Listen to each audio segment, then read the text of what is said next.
ನಾರಾಯಣಾಯ ಪರಿಪೂರ್ಣಗುಣಾರ್ಣವಾಯ ವಿಶ್ವೋದಯ ಸ್ಥಿತಿಲಯೋ ನೀತಿಪ್ರದಾಯ ಜ್ಞಾನಪ್ರದಾಯ ವಿಬುಧಾಸುರಸೌಖ್ಯ ದುಃಖ ಸತ್ಕಾರಣಾಯ ವಿತತಾಯ ನಮೋ ನಮಸ್ತೆ. ಶ್ರೀ ಗುರುಭ್ಯೋ ನಮಃ. ಹರಿ ಓಂ. ನಿನ್ನೆಯ ಪಾಠದಲ್ಲಿ ನಾವು ನೋಡಿದಂತೆ ಭೀಮಸೇನ ದೇವರು ತಾವು ಮುಂದೆ ದಿಗ್ವಿಜಯ ಯಾತ್ರೆಗೆ ಅಂತ ಹೋಗ್ತಾ ಇದ್ದಾರೆ. ಕ್ರಮವಾಗಿ ಪೂರ್ವ, ದಕ್ಷಿಣ ಮತ್ತು ಪಶ್ಚಿಮ ಮತ್ತು ಉತ್ತರ ಈ ದಿಕ್ಕುಗಳನ್ನ ಗೆಲ್ತಾ ಇದ್ದಾರೆ. ಆ ಸಂದರ್ಭದಲ್ಲಿ ಅನೇಕ ರಾಜ ಮಹಾರಾಜರುಗಳನ್ನ ಗೆದ್ದರು. ಅದರಲ್ಲಿ ವಿಶೇಷವಾಗಿ ತಮ್ಮ ಚಿಕ್ಕಮ್ಮನ ಮಕ್ಕಳೇ ಆದಂತಹ ಶಿಶುಪಾಲ ಮತ್ತು ದಂತವಕ್ರರನ್ನು ಕೂಡ ಭೀಮಸೇನ ದೇವರು ಆ ದಿಗ್ವಿಜಯ ಯಾತ್ರೆಯಲ್ಲಿ ಗೆದ್ದರು. ಅದಾದ ಮೇಲೆ ಆ ಕುಂಡಿನಪುರದ ಒಡೆಯನಾದಂತಹ ರುಗ್ಮಿ, ಆ ರುಗ್ಮಿಯನ್ನು ಕೂಡ ಭೀಮಸೇನ ದೇವರು ಗೆದ್ದರು ಎಂಬುದಾಗಿ ಹೇಳಿದರು. ಅಲ್ಲಿ ಆಚಾರ್ಯರು ಹೇಳಿದ್ರು, ಅವನು ಯಾರು ಅಂತಂದ್ರೆ ಯಃಪೂರ್ವ ಮಾಸ ದಿತಿಜೋ ನರಹೇಲ್ವಲಾಕ್ಯ ಅಂತ ಮನುಷ್ಯರನ್ನು ಕೊಲ್ತಾ ಇದ್ದಂತಹ ಇಲ್ವಲ ಎನ್ನುವಂತಹ ದೈತ್ಯನಾಗಿದ್ದ. ಆ ಇಲ್ವಲ ದೈತ್ಯನೇನೆ ಈಗ ಭೀಷ್ಮಕ ರಾಜನ ಮಗನಾಗಿ ರುಕ್ಮಿ ಎಂಬುದಾಗಿ ಪ್ರಸಿದ್ಧನಾಗಿದ್ದಾನೆ ಎಂಬುದಾಗಿ ಹೇಳಿದ್ರು. ಆವಾಗ ಸಹಜವಾಗಿ ಪ್ರಶ್ನೆ ಬರುತ್ತೆ, ಒಬ್ಬ ಇಲ್ವಲ ಎನ್ನುವಂತಹ ದೈತ್ಯ, ಆ ಇಲ್ವಲ ಎನ್ನುವಂತಹ ದೈತ್ಯ ರುಕ್ಮಿಣೀ ದೇವಿಯ ಸಹೋದರನಾಗಿ ಹುಟ್ಲಿಕ್ಕೆ ಹೇಗೆ ಸಾಧ್ಯ ಅಂತ. ರುಕ್ಮಿಣೀ ದೇವಿ ಸಾಕ್ಷಾತ್ ಮಹಾಲಕ್ಷ್ಮೀ ದೇವಿ, ಅಂತಹ ಮಹಾಲಕ್ಷ್ಮೀ ದೇವಿಯ ಸಹೋದರನಾಗಿ ಒಬ್ಬ ದೈತ್ಯ ಅಷ್ಟು ಯೋಗ್ಯತೆ ಹೇಗೆ ಬಂತು ಎಂಬುದಾಗಿ ಪ್ರಶ್ನೆ ಮಾಡಿದಾಗ ಅದಕ್ಕೆ ಆಚಾರ್ಯರು ಉತ್ತರ ರೂಪವಾಗಿ ಮುಂದಿನ ಶ್ಲೋಕವನ್ನು ತಿಳಿಸ್ತಾ ಇದ್ದಾರೆ. 91ನೇ ಶ್ಲೋಕ. ಭಾಗೇತ ಏವ ತನಯಸ್ಯ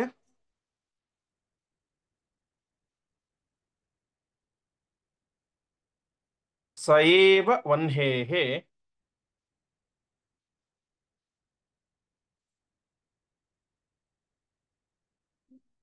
ನಾಮ್ನಾ ಶುಚೇಃ ಸತು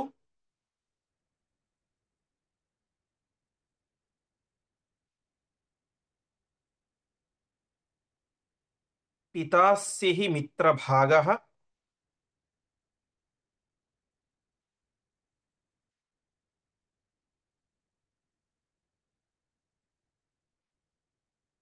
ರಾಹ್ವಂಶಯುಕ್ತದನುಜೌ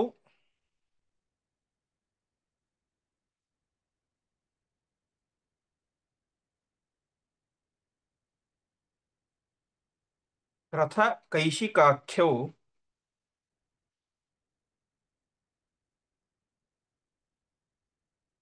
ಭಾಗೌ ತಥಾಗ್ನಿಸುತಯೋಃ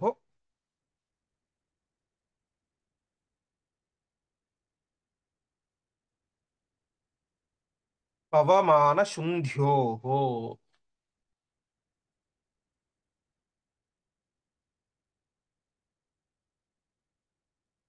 ಪದಚ್ಛೇದ. ಭಾಗೇತ ಏವ ತನಯಸ್ಯ ಸಹ ಏವ ವಕ್ಷ್ಣೇಃ ನಾಮ್ನಾ ಶುಚೇಃ ಸಹ ತು ಪಿತಾ ಅಸ್ಯ ಹಿ ಮಿತ್ರಭಾಗಃ ರಾಹ್ವಂಶಯುಕ್ ತದನುಜೌ ಕೃಥಕೈಶಿಕಾಖ್ಯೌ ಭಾಗಃ ತಥಾ ಭಾಗೌ ತಥಾ ಅಗ್ನಿಸುತಯೋಃ ಪವಮಾನಶುಂಧ್ಯೋಃ. ಈಗ ಆಚಾರ್ಯರು ಅವನ ಸ್ವರೂಪದ ಬಗ್ಗೆ ಇನ್ನಷ್ಟು ಮಾಹಿತಿ ನಮಗೆ ಕೊಡ್ತಾ ಇದ್ದಾರೆ. ಮೂಲತಃ ಅವನು ಇಲ್ವನ ಎನ್ನುವಂತಹ ದೈತ್ಯ, ಹೌದು. ಆ ಇಲ್ವನ ದೈತ್ಯ ಯಾರು ಎಂಬುದಾಗಿ ವ್ಯಾಖ್ಯಾನಕಾರರು ಹೇಳ್ತಾರೆ.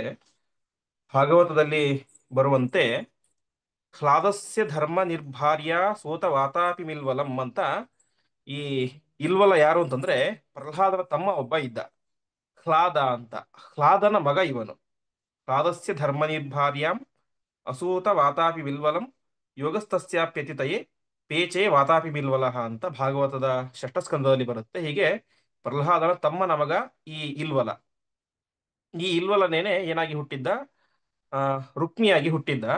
ಅಷ್ಟು ಮಾತ್ರ ಅಲ್ಲ, ಅವನಲ್ಲಿ ಈ ರುಕ್ಮಿಣಿಯ ಸಹೋದರನಾಗಲಿಕ್ಕೆ ಬೇಕಾದಂತಹ ಒಂದು ಶುದ್ಧವಾದಂತಹ ದೇವಾಂಶವು ಕೂಡ ಕೂಡಿತ್ತು. ಯಾರು ಅಂತಂದ್ರೆ ವನ್ಹೇಹೆ ತನಯಸ್ಯ ಶುಚೇಹೇ, ವನ್ಹಿಯ ಮಗ, ಅಗ್ನಿಯ ಮಗ. ಯಾರು? ಶುಚಿ ಎನ್ನುವಂತಹ ವನ್ಹಿಯ ಮಗ, ಆ, ಅಗ್ನಿಯ ಮಗ. ಆ ಶುಚಿ ಎನ್ನುವಂತಹ ದೇವತೆಯ ಅಂಶವು ಕೂಡ ಅವನಲ್ಲಿ ಸೇರಿತ್ತು. ಭಾಗೇತ. ಭಾಗೇತ ಅಂತಂದ್ರೆ ಭಾಗ ಅಂದ್ರೆ ಪಾರ್ಟ್, ಅಂಶ. ಇತ ಅಂದ್ರೆ ಕೂಡಿದ್ದು, ಭಾಗೇನ ಇತಃ ಭಾಗೇತಃ ಅರ್ಥಾತ್ ಅಂಶದಿಂದ ಕೂಡಿದಂಥವನು ಅನ್ನೋದು ಭಾಗೇತ ಶಬ್ದದ ಅರ್ಥ. ಹೀಗೆ ವನ್ಹಿ ಪುತ್ರನಾದಂತಹ ಶುಚಿ ಎನ್ನುವಂತಹ ದೇವತೆಯ ಭಾಗೇತಃ ಅಂಶದಿಂದಾಗಿ ಕೂಡಿದ್ದ. ಯಾರು? ರುಗ್ಮಿ. ಸರಿ. ಇನ್ನು ಅವನ ತಂದೆ ಯಾರು? ರುಗ್ಮಿಯ ತಂದೆ ಭೀಷ್ಮಕ ಎನ್ನುವಂತಹ ಮಹಾರಾಜ. ಆ ಭೀಷ್ಮಕ ಮಹಾರಾಜ ಯಾರು ಅಂತಂದ್ರೆ ಮಿತ್ರಭಾಗ. ಪಿತಾ ಮಿತ್ರಭಾಗ. ಅವನ ತಂದೆಯಾದಂತಹ ಭೀಷ್ಮಕ ಮಿತ್ರ ಎನ್ನುವಂತಹ ಸೂರ್ಯ ಆದಿತ್ಯ, ದ್ವಾದಶ ಆದಿತ್ಯರು, ಅವರಲ್ಲಿ ಒಬ್ಬ ಮಿತ್ರ ಎನ್ನುವಂತಹ ಆದಿತ್ಯ. ಆ ಆದಿತ್ಯನ ಭಾಗ ಅಂಶದಿಂದಾಗಿ ಕೂಡಿದ್ದ. ಅಷ್ಟು ಮಾತ್ರ ಅಲ್ಲ, ರಾಘವಂಶಯುಕ್ತ. ಯುಕ್, ರಾಘವಂಶಯುಕ್. ಕೇವಲ ಮಿತ್ರ ಎನ್ನುವಂತಹ ಆದಿತ್ಯನ ಅಂಶ ಮಾತ್ರ ಇರಲಿಲ್ಲ, ಅವನಲ್ಲಿ ರಾಹುವಿನ ಅಂಶವೂ ಕೂಡ ಇತ್ತು.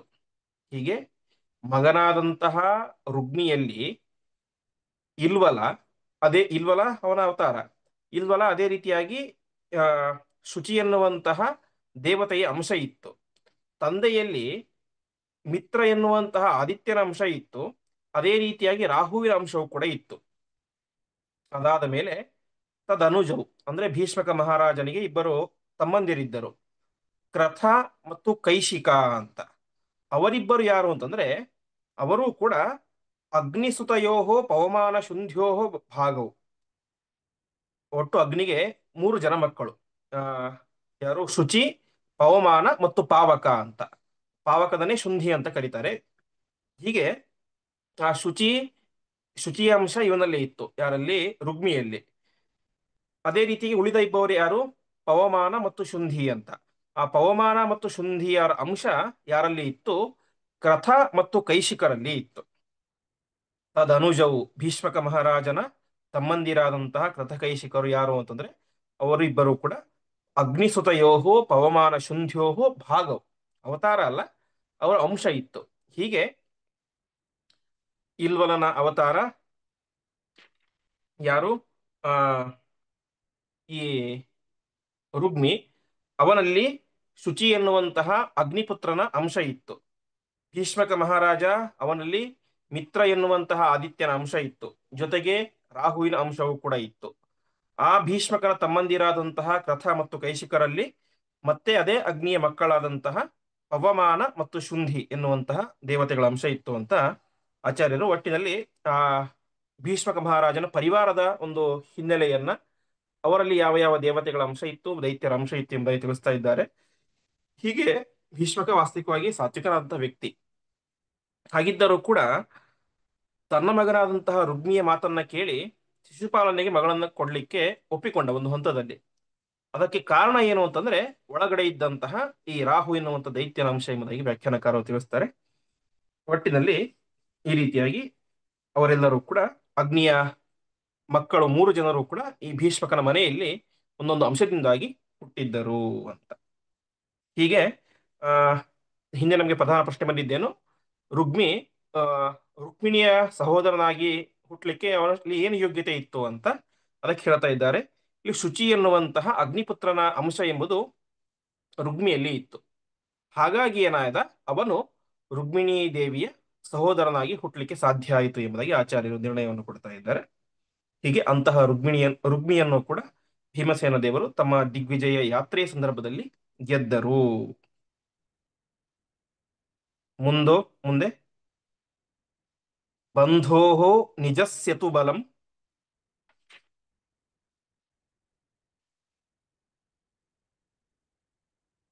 ಸುಪರೀಕ್ಷಮಾಣ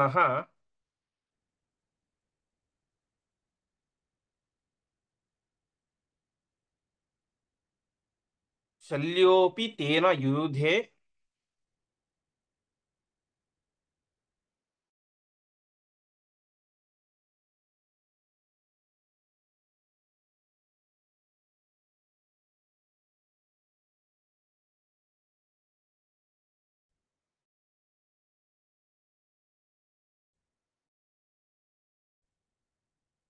ವಿಜಿತಸ್ತಥೈವ ವೀರಮಥೈಕಲವ್ಯಂ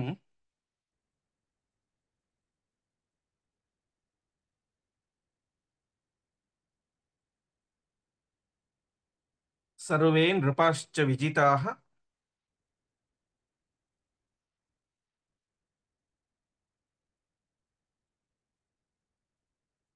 ಅಮುನೈವಮೇವ.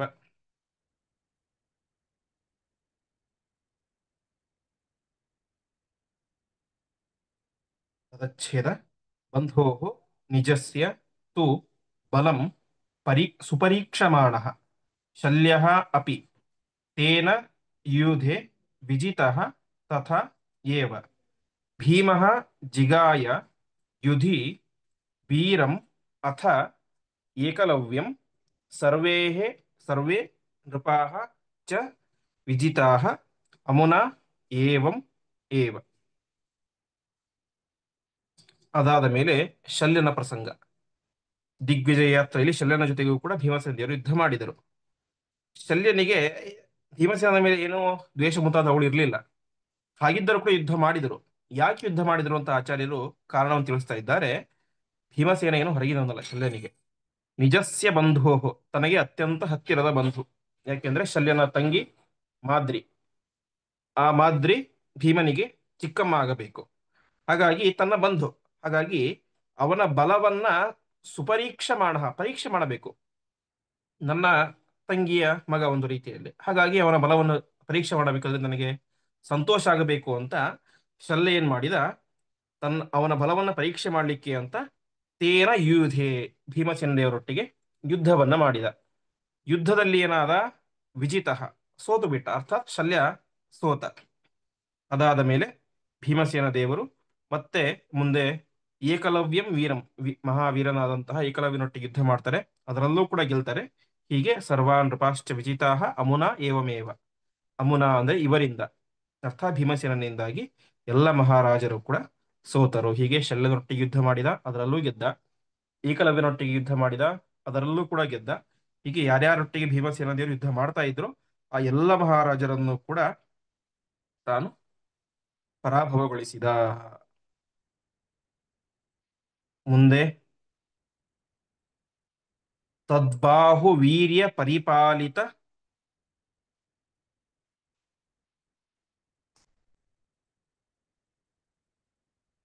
ಇಂದ್ರ ಸೂನು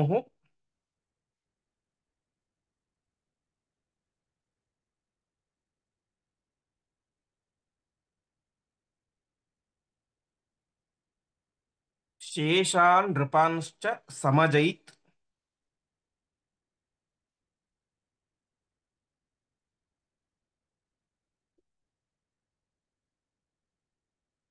ಬಲವಾನ್ ಅಯತ್ನಾತ್.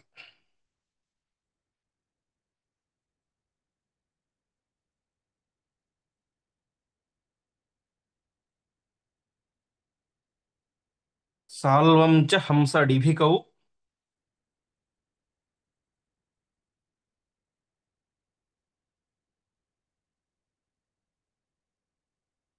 ಚ ವಿಜಿತ್ಯ ಭೀಮಃ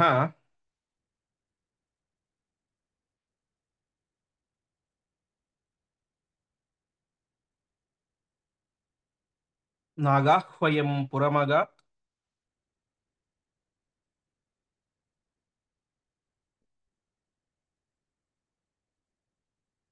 ಸಹಿತೋರ್ಜುನೇನ.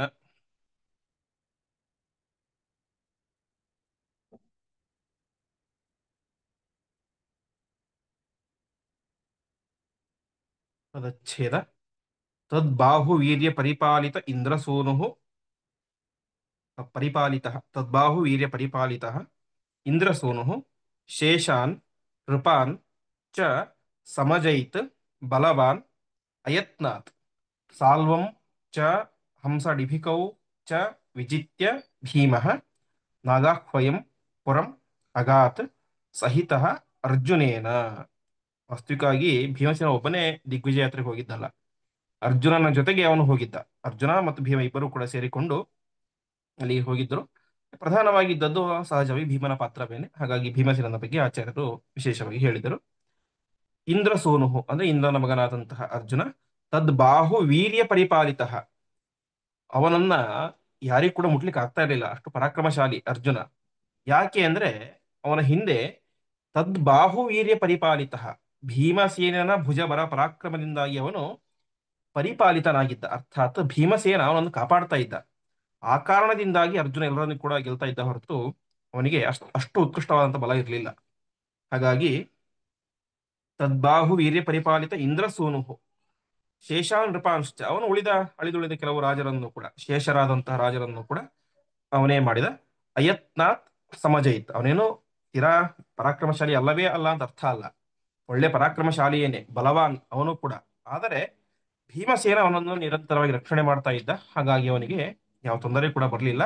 ಅವನು ಕೂಡ ಅಯತ್ನಾತ್, ಅನಾಯಾಸವಾಗಿ ಎಲ್ಲ ಉಳಿದ ರಾಜರನ್ನು ಕೂಡ ಇಂದ್ರಸೂನುವಾದಂತಹ ಇಂದ್ರನ ಮಗನಾದಂತಹ ಅರ್ಜುನ ಗೆದ್ದ. ಹೀಗೆ ಭೀಮಾರ್ಜುನರು ಅವರೆಲ್ಲರೂ ಕೂಡ ಎಲ್ಲ ಕಡೆಗೆ ದಿಗ್ವಿಜಯನ್ನು ಮಾಡಿ, ಮಹಾಭಾರತದಲ್ಲಿ ಹೇಳುವಂತೆ ಧನೌಘಂ ಪ್ರಾಪಯಾಮಾಸ ಕುರುರಾಷ್ಟ್ರಂ ಧನಂಜಯ ಅಂತ, ಧನ ಔಘ ಅಂದ್ರೆ ಸಂಪತ್ತಿನ ರಾಶಿಯನ್ನ, ಟ್ಯಾಕ್ಸ್ ಕರವನ್ನ ಅವರೆಲ್ಲರೂ ಕೂಡ ತಂದು ಅಲ್ಲಿಗೆ ಹಸ್ತಿನಾವತಿಗೆ ಸಮರ್ಪಣೆ ಮಾಡ್ತಾ ಇದ್ದಾರೆ. ಈ ರೀತಿಯಾಗಿ ಉಳಿದ ರಾಜರನ್ನು ಇವನು ಗೆದ್ದ, ಆ, ಅರ್ಜುನ ಗೆದ್ದ. ಅದಾದ ಮೇಲೆ ಸಾಲ್ವಂಚ ಹಂಸ ಡಿಬಿಕೌ, ಸಾಲ್ವನನ್ನ ಮತ್ತು ಹಂಸ ಡಿಬಿಕರನ್ನ ಭೀಮಸೇನ ಗೆದ್ದ. ಹೀಗೆ ಎಲ್ಲ ರಾಜ ಮಹಾರಾಜರನ್ನು ಕೂಡ ಸೋಲಿಸಿ ಮುಂದೆ ಅರ್ಜುನೇನ ಸಹಿತ, ಅರ್ಜುನನೊಟ್ಟಿಗೆ ಸೇರಿಕೊಂಡು ನಾಗಾಹ್ವಯಂ ಪುರಮಗಾತ್, ನಾಗ ಎನ್ನುವಂತ ಪುರಕ್ಕೆ ಬಂದ. ನಾಗಪುರ ಅಂತಂದ್ರೆ ಹಸ್ತಿನಾವತಿ, ಹಸ್ತಿ ಅಂತಂದ್ರೆ ಆನೆ, ಹಾಗಾಗಿ ಆಚಾರ್ಯರು ಅದರದ್ದು ಇನ್ನೊಂದು ಪರ್ಯಾಯ ಪದವಾದಂತಹ ನಾಗ, ನಾಗ ಶಬ್ದಕ್ಕೆ ಪ್ರಧಾನವಾದಂತಹ ಅರ್ಥ ಸರ್ಪ ಅಂತ, ಆದರೆ ನಾಗ ಶಬ್ದಕ್ಕೆ ಪರ್ವತ ಅಂತ ಅರ್ಥ ಇದೆ. ಅದೇ ರೀತಿಯಾಗಿ ಆನೆ ಎಂಬುದಾಗಿ ಕೂಡ ಅರ್ಥ ಇದೆ. ಸೊ ಆಚಾರ್ಯರು ಇಲ್ಲಿ ಹಸ್ತಿನಾಪುರ ಎನ್ನುವ ಬದಲು ನಾಗಪುರ, ಅರ್ಥಾತ್ ಹಸ್ತಿ ಅಂದ್ರೆ ಹಿಂದೆ ಹೇಳುತ್ತೆ, ನಾಗ ಶಬ್ದಕ್ಕೂ ಕೂಡ ಹಸ್ತಿ ಅಂತ ಅರ್ಥ ಇದೆ, ಆನೆ ಅಂತ ಅರ್ಥ ಇದೆ. ಆ ಹಿನ್ನೆಲೆಯಲ್ಲಿ ಆಚಾರ್ಯರು ನಾಗಾಹ್ವಯಂ ಪುರಂ, ನಾಗ ಎನ್ನುವಂತಹ ಪುರವನ್ನ, ಹಸ್ತಿನಾವತಿಯನ್ನ ಪ್ರವೇಶ ಮಾಡಿದರು. ಈ ರೀತಿಯಾಗಿ ಭೀಮಸೇನ ದೇವರು ಆ ಒಂದು ಚಿಕ್ಕ ವಯಸ್ಸಿನಲ್ಲಿಯೇನೆ ಅರ್ಜುನನೊಟ್ಟಿಗೆ ಸೇರಿಕೊಂಡು ಎಲ್ಲ ದಿಕ್ಕುಗಳಿಗೆ ವಿಜಯ ಯಾತ್ರೆಯನ್ನು ಮಾಡಿ ಎಲ್ಲ ರಾಜ ಮಹಾರಾಜರನ್ನು ಕೂಡ ಸೋಲಿಸಿ ಆ ಕಪ್ಪ ಕಾಣಿಕೆಯನ್ನು ಸ್ವೀಕಾರ ಮಾಡಿ ಹಸ್ತಿನಾವತಿಗೆ ಪ್ರವೇಶ ಮಾಡಿದರು.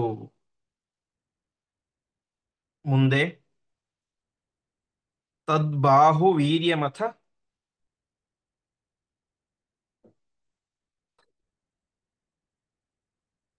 ವೀಕ್ಷ್ಯ ಮುಮೋದ ಧರ್ಮ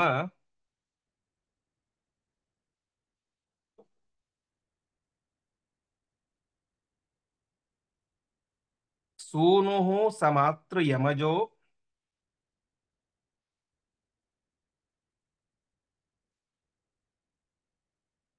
ವಿದುರಃ ಸಭೀಷ್ಮಃ.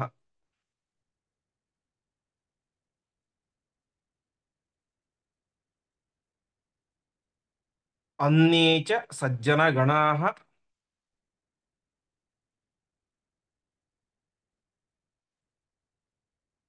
ಸಹ ಪೌರರಾಷ್ಟ್ರಾಃ.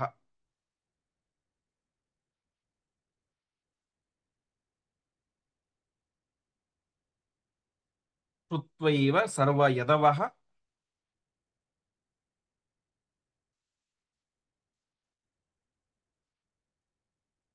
ಜಹೃಷುಃ ನಿತಾಂತಂ.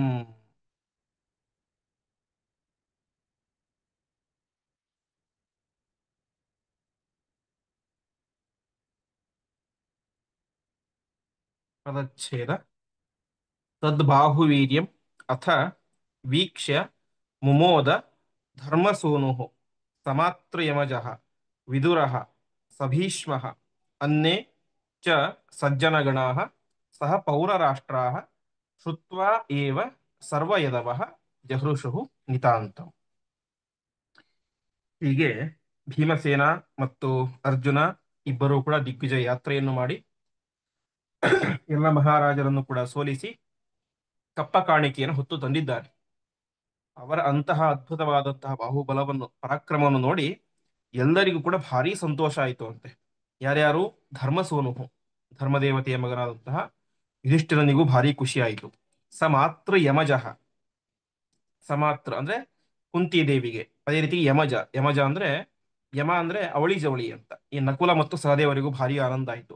ವಿದುರನಿಗೆ, ಸ ಭೀಷ್ಮ, ಭೀಷ್ಮಾಚಾರ್ಯರಿಗೆ ಆನಂದ ಆಯಿತು. ಹೀಗೆ ಅನ್ಯೇಚ ಸಜ್ಜನಗಣಾಃ ಸಹ ಪೌರರಾಷ್ಟ್ರ, ಯಾರ್ಯಾರು ಸಜ್ಜನರು ಅಂತ ಇದ್ರು, ಆ ದೇಶದ ವಾಸಿಗಳು ಅಂತ ಇದ್ರು, ಅದೇ ರೀತಿ ಸರ್ವ ಯದವಃ, ಸರ್ವ ಯಾದವರಿಗೂ, ಎಲ್ಲ ಯಾದವರಿಗೂ ಕೂಡ ಈ ವಿಚಾರವನ್ನು ಕೇಳಿ ನಿತಾಂತಂ ಜಹೃಷು, ಭಾರಿ ಆನಂದ ಆಯಿತು ಎಂಬುದಾಗಿ ತಿಳಿಸ್ತಾ ಇದ್ದಾರೆ. ಹೀಗೆ ಭೀಮಸೇನ ಮತ್ತು ಅರ್ಜುನ ಇವರಿಬ್ಬರ ಪರಾಕ್ರಮವನ್ನು ಕಂಡು ಎಲ್ಲರಿಗೂ ಭಾರಿ ಆನಂದ ಆಯಿತು ಸಜ್ಜನರಿಗೆ.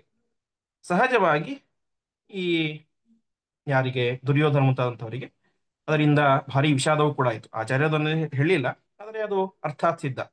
ಸಕಲ ಸಜ್ಜನರಿಗೆ ಆನಂದ ಆಯಿತು ಅಂತಂದ್ರೆ ಸಕಲ ದುರ್ಜನರಿಗೆ ಅದನ್ನು ಕೇಳಿ ಭಾರಿ ವಿಷಾದ ಆಯಿತು.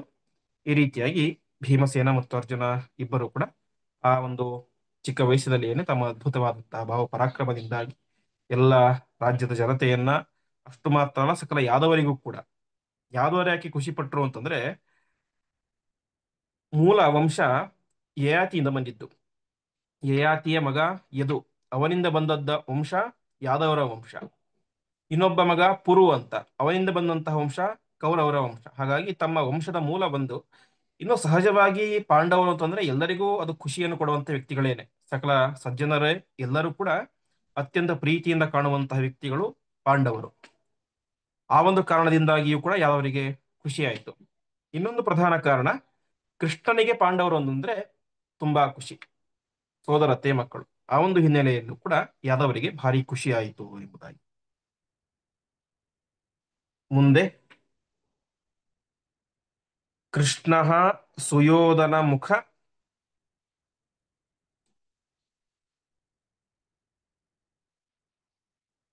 ಅಕ್ರಮ ಮಾಂಬಿಕೇಯಂ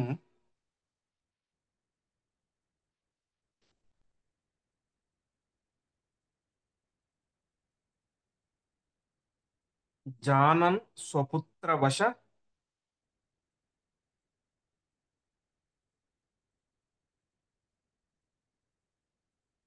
ವರ್ತಿನಮೇವ ಗತ್ವಾ.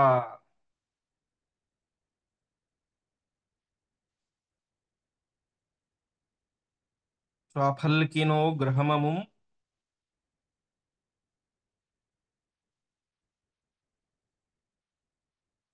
ಧೃತರಾಷ್ಟ್ರ ಶಾಂತ್ಯೈ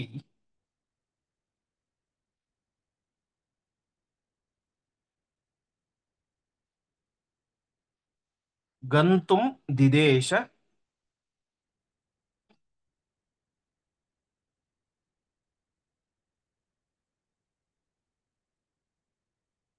ಗಜನಾಮಪುರಂ ಪರೇಶಃ.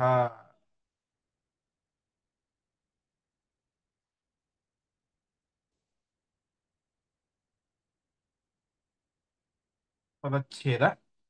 ಕೃಷ್ಣ ಸುಯೋಧನ ಮುಖಾಕ್ರಮ ಮಾಂಬಿಕೇಯಂ, ಮುಖಾಕ್ರಮಂ ಆಂಬಿಕೇಯಂ ಜಾನನ್ ಸ್ವಪುತ್ರ ವಶವರ್ತಿನಂ ಏವ ಗತ್ವ ಶಾಫಲ್ಕಿನಃ ಗೃಹಂ ಅಮುಂ ಧೃತರಾಷ್ಟ್ರ ಶಾಂತಿ ಗಂತುಂ ದಿದೇಶ ಗಜನಾಮಪುರಂ ಪರೇಶಃ. ಈ ಸಂದರ್ಭದಲ್ಲಿ ಇನ್ನೊಂದು ದೊಡ್ಡ ಒಂದು ನೀತಿಯನ್ನ ಪರಮಾತ್ಮ ಧೃತರಾಷ್ಟ್ರನಿಗೆ ಉಪದೇಶ ಕೊಡಿಸುವ ಮೂಲಕ ಜಗತ್ತಿಗೂ ಕೂಡ ಕೊಡ್ತಾ ಇದ್ದಾನೆ. ಕೃಷ್ಣನಿಗೆ ಒಂದು ವಿಚಾರ ಕಿವಿಗೆ ಬಿತ್ತು. ಪಾಂಡವರು ತಂದೆ ಇಲ್ಲದವರು ಹಸ್ತಿನಾವತಿಗೆ ಬಂದು ಸೇರಿದ್ದಾರೆ. ಧೃತರಾಷ್ಟ್ರ ಅವನ ಕರ್ತವ್ಯವೇನು? ತನ್ನ ಮಕ್ಕಳನ್ನ ಎಷ್ಟು ಪ್ರೀತಿಯಿಂದ ನೋಡ್ಕೊಳ್ತಾ ಇದ್ದಾನೋ ತನ್ನ ಸಹೋದರನ ಮಕ್ಕಳಾದಂತಹ ಪಾಂಡವರನ್ನು ಕೂಡ ಅಷ್ಟೇ ಪ್ರೀತಿಯಿಂದ ನೋಡಿಕೊಳ್ಳಬೇಕಾದದ್ದು ಧೃತರಾಷ್ಟ್ರನ ಕರ್ತವ್ಯ. ಆದರೆ ಧೃತರಾಷ್ಟ್ರ ಆ ರೀತಿಯಾಗಿ ಮಾಡ್ತಾ ಇಲ್ಲ, ಮಲತಾಯಿ ಧೋರಣೆಯನ್ನು ತೋರಿಸ್ತಾ ಇದ್ದಾನೆ. ತನ್ನ ಮಕ್ಕಳಾದಂತಹ ಕೌರವರನ್ನ ಭಾರಿ ಪ್ರೀತಿಯಿಂದ ನೋಡಿಕೊಳ್ಳೋದು, ಅವರಿಗೆ ಭಾರಿ ರಾಜ ವೈಭವ ಆತಿಥ್ಯ ಎಲ್ಲವೂ ಕೂಡ. ಆದರೆ ಅದೇ ವೈಭವ ನ್ಯಾಯಯುತವಾಗಿ ಪಾಂಡವರಿಗೂ ಸಲ್ಲಬೇಕಾಗಿತ್ತು. ಆದರೆ ಪಾಂಡವರಿಗೆ ಆ ರೀತಿಯಾದಂಥ ಯಾವ ವೈಭವಗಳು ಇಲ್ಲ, ಸಾಮಾನ್ಯ ವೈಭವಗಳು ಮಾತ್ರ. ಪಠ್ಯದಲ್ಲಿ ಅವರಿಗೆ ಒಂದಲ್ಲ ಒಂದು ರೀತಿಯಲ್ಲಿ ಕಿರಿಕಿರಿಯನ್ನ ಮಾಡ್ತಾ ಇದ್ದ. ಆದರೆ ಇದು ಸ್ವತಃ ಅಲ್ಲ. ಮತ್ತೇಗೆ? ಸುಯೋಧನ ಮುಖಾಕ್ರಮ ಅಂಬಿಕೆಯಂ, ತನ್ನ ಮಕ್ಕಳ ಪ್ರಭಾವದಿಂದಾಗಿ ಆ ರೀತಿ ಮಾಡ್ತಾ ಇದ್ದಾನೆ. ದುರ್ಯೋಧನ ಮುಂತಾದಂಥವರ ಕೈಗೊಂಬೆಯಾಗಿ ಧೃತರಾಷ್ಟ್ರ ತನ್ನ ಮಕ್ಕಳ ಕೈಗೊಂಬೆಯಾಗಿ ಈ ರೀತಿಯಾಗಿ ಪಾಂಡವರಿಗೆ ಅನ್ಯಾಯವನ್ನು ಮಾಡ್ತಾ ಇದ್ದಾನೆ. ಸ್ವಪುತ್ರ ವಶವರ್ತಿನಂ, ತನ್ನ ಮಗನ ವಶನಾಗಿ ಬಿಟ್ಟಿದ್ದಾನೆ. ಹಾಗಾಗಿ ಅದರ ಮೂಲಕ ಪಾಂಡವರಿಗೆ ಅನೇಕ ರೀತಿಯಾದಂತಹ ಒಂದು ಅಪರಾಧಗಳನ್ನು ಮಾಡ್ತಾ ಇದ್ದಾನೆ, ಅವರನ್ನ ಸರಿಯಾಗಿ ನೋಡ್ಕೊಳ್ತಾ ಇಲ್ಲ. ಈ ವಿಚಾರ ಗೊತ್ತಾಯಿತು. ಹಾಗಾಗಿ ಕೃಷ್ಣ ತಾನೇ ಮಾಡಿದ ಒಂದು ನಿರ್ಧಾರವನ್ನು ಮಾಡಿದ. ಇದನ್ನ ತಪ್ಪಿಸಬೇಕು. ಪಾಂಡವರಿಗೆ ನ್ಯಾಯಯುತವಾಗಿ ದೊರೆಯಬೇಕಾದಂತಹ ಎಲ್ಲ ಗೌರವ ಆದರ ಪ್ರತಿಷ್ಠೆ ಎಲ್ಲವೂ ಕೂಡ ಸಿಗಬೇಕು. ಅವರು ಪಾಂಡು ಬದುಕಿದ್ದರೆ ಯಾವ ರೀತಿಯಾಗಿ ವೈಭವದಿಂದ ಜೀವನವನ್ನು ಮಾಡ್ತಾ ಇದ್ರೋ ಇವಾಗಲೂ ಕೂಡ ಅದೇ ರೀತಿಯಾಗಿ ಜೀವನವನ್ನು ಮಾಡಬೇಕು.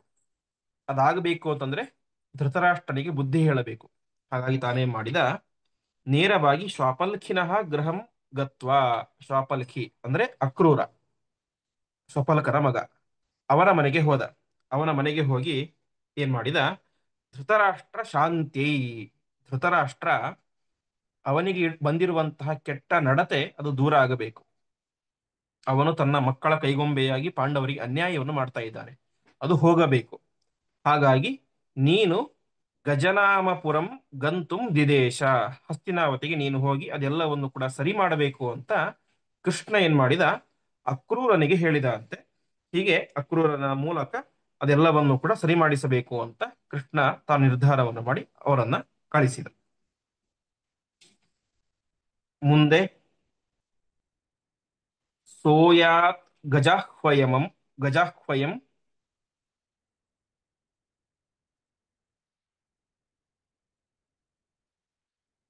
ಅಮುತ್ರ ವಿಚಿತ್ರವೀರ್ಯ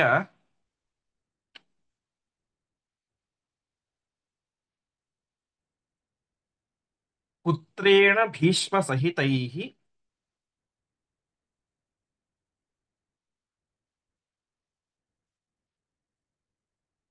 ಕುರುಭಿಃ ಸಮಸ್ತೈಃ.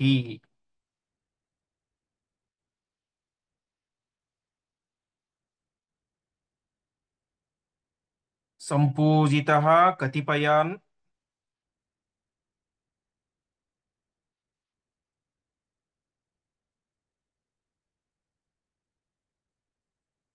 ಅವಸಚ್ಚ ಮಾಸಾನ್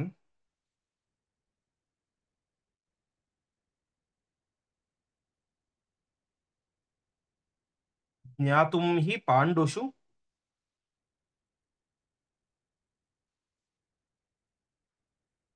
ಮನಃ ಪ್ರಸೃತಿಂ ಕುರೂಣಾಂ.